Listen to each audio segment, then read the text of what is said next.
How do you spend the time that you've been given wisely? COVID-19 has turned our world upside down. We've gone from not having enough time and doing too much to having tons of time and doing very little. And with little to do, we can spend our time in such a way that at the end of the day, we have done very little. No one is glad this is happening in our world, but there we are nonetheless.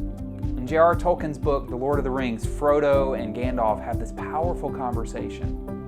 Frodo says to Gandalf, "I wish it need not happened in my time."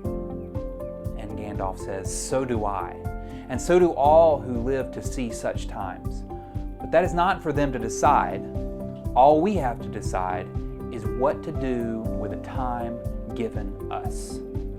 So how can we spend our time wisely? Today's simple tip is to proactively develop a family rhythm. Now I say proactively because a rhythm is going to develop. And if we don't infuse direction and purpose, there will be gaps between how we would like to spend our time and how we actually spend our time. So, gather your family and ask these 3 simple questions. Number 1, how would you like to grow during this time together? Number 2, what does it look like for us to live well together? And number 3, what do we need to do every day for these things, for us to grow and for us to live well together?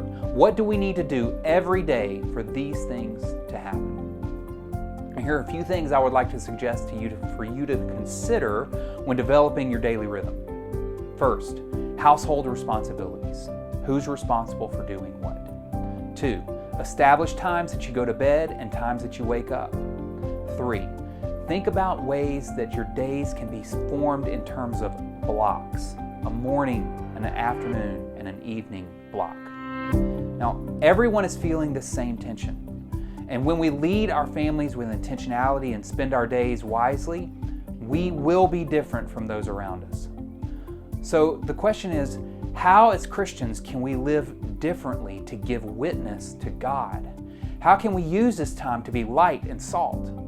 And in chapter 2 of Philippians, Paul writes these words, "Do everything without grumbling or arguing, so that you may become blameless and pure, children of God without fault in a warped and crooked generation. Then you will shine among them like stars in the sky as you hold firmly to the word of life." Now I pray God's wisdom and blessing over you and your family as you decide how to spend the time you've been given.